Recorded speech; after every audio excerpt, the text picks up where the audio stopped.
You know, I think I'm beginning to see why people say that Satoshi Kon films are just complete mind benders. From the second that the film starts, you're bombarded with so much content that you don't really know what's happening. Introduced to these characters that we know nothing about, and this world that just seems so weird. And just when we get an explanation and see that everything is back to normal, we see this sequence that, in my opinion, completely encapsulates the tone of the entire film. A sequence that's just so gorgeous, but it also lets you know that you're gonna go on a trip. Hi y'all, I'm Bayfond, and finally I had an opportunity to see Paprika in theaters because of the Anime Expo Cinema Nights. I mean, hell, they've re-released almost every single Satoshi Kon project except Millennium Actress, and I'm just waiting on that one because I think that they've all been fantastic.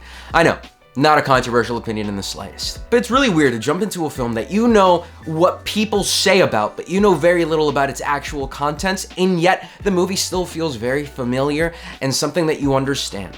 Well, as much as I can, to be honest with you. I still think there's a few things in this movie that are just a little bit too far out of my league or something like that. It's only been a few days. I haven't been able to process every single tidbit. But going into this film, I already knew about what people said about its connections to Inception and how Christopher Nolan was apparently very, very influenced by this movie to make Inception. Yeah, and I can definitely see that clear as day. That hallway sequence that's shown in Paprika at least like 4 to 5 times definitely has some similarities to the same one that's in Inception. And even though similarities like that are pretty obvious to some people, I honestly thought that there was an even bigger connection, a more apparent connection, when you look at Eternal Sunshine of the Spotless Mind, which for me is a fantastic connection for this movie to share because Eternal Sunshine of the Spotless Mind is easily in my top 5 favorite movies of all time. But I think they had a much more, in general, very similar premise. The concepts of devices of this kind, being able to jump into someone's mind, find the root cause of their problems, and try to erase it or try to correct it. But of course, it's tackled in different ways. Because in Eternal Sunshine of the Spotless Mind,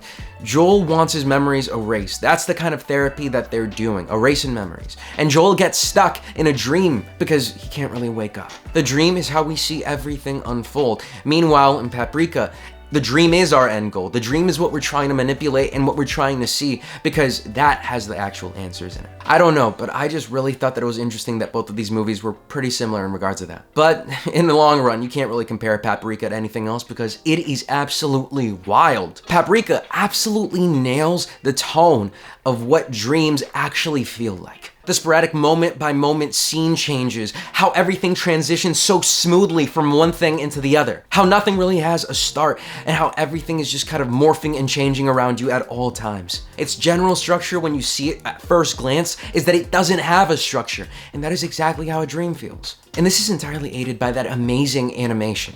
I mean, when you look at the entire catalog of Satoshi Kon films, this is the last one, 2006. This is the last film that he made, and it's the culmination of absolutely everything. Whether it be in that stunning animation or that breathtaking, seamless editing that's done here. It truly shows how these movies just kept increasing on that technological aspect of things. It definitely feels the most modern compared to all the other movies. But of course, not completely too modern. There's some things that always reel you back in. The film's soundtrack, for the most part, is something that I can only describe as like whimsical techno. It's like the early 2000s sound of what you would hear at like, I don't know, like a futuristic movie or something that involves with like cyberspace. Something that's kind of similar to like Code Lyoko or something like that, if you get my drift. Every time that I heard Paprika's theme, it felt nostalgic even though it was the first time I was listening to it. And that whimsical tone, that set, is also something that really makes sense because this is the least realistic film that he put out. What I mean by that is that it has the most fantastical elements. I mean, dreams break through reality at some point. It gets pretty out there. That's why I said you can't really compare it to any of the other films that other people say that it's very similar to, because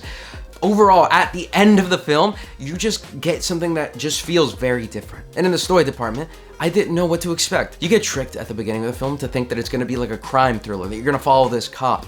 But the story flips around and you're following the scientist as an incident occurs, and now they're following terrorists that are using these medical devices to infiltrate into basically harm people's minds. It was a sudden turn when the doctor jumped out that window, but I was all here for it. And the lines between reality and dreams are blurred at all times. You can't pinpoint the exact second when someone moves from being in a dream to being back in reality, or a deeper dream, because like Inception, there's levels to this. And after about the second time, I feel like you're always on edge wondering when the next thing's gonna happen that's gonna mess you up a little bit. The movie's great at throwing you off because once you finally think you have the gist of something, it throws something in your way to just kind of confuse you a little bit more. And when it comes to the characters in this film, they've all got their own issues that really need to get sorted out. And I love that about them. It actually shows you that at the end of the day, that device actually did its job. Konakawa being a character that is just so traumatized by his past that he blocks everything out from when he was in college is so good because it just completely recontextualizes absolutely every single scene in his dream. But the star of this entire film is Dr. Chiba, or if you'd prefer, Paprika. And you know, I don't think I ever actually figured out what exactly Paprika is. They never explicitly say that she is Paprika, like that she just transforms and changes into her whenever she wants. Sure, we've seen her do that like once, but once Paprika is separated from Dr. Chiba, she seems like a completely separate entity. It's more so like Paprika is Dr. Chiba's subconscious, a character that is the complete opposite of who she is in real life. They were always treated like they were two separate characters. But I gotta say, that entire romantic angle that it took at the end with Dr. Tokita kind of didn't really make any sense to me. It felt really forced and it felt just kind of weird a little bit. It is what it is. So I guess that Paprika, as like, if you see her as a separate person or a separate part of her mind, then she's the more fun manic pixie dream girl-esque kind of character that would follow in suit with Dr. Tokita because he's a character that is only driven by those like fun pursuits, things like that. So it's kind of like a subconscious character that was constructed by Dr. Chiba to kind of meet with Dr. Tokito, I think. And I almost forgot to mention that her voice actress was also the same one that voiced Rei, and they had a very similar kind of cinematic climactic event going on at the very end of this. That had to be somewhat intentional. I cannot believe that it was complete coincidence. And you could have already guessed from the first 20 minutes of this film, once you saw that Professor X looking dude,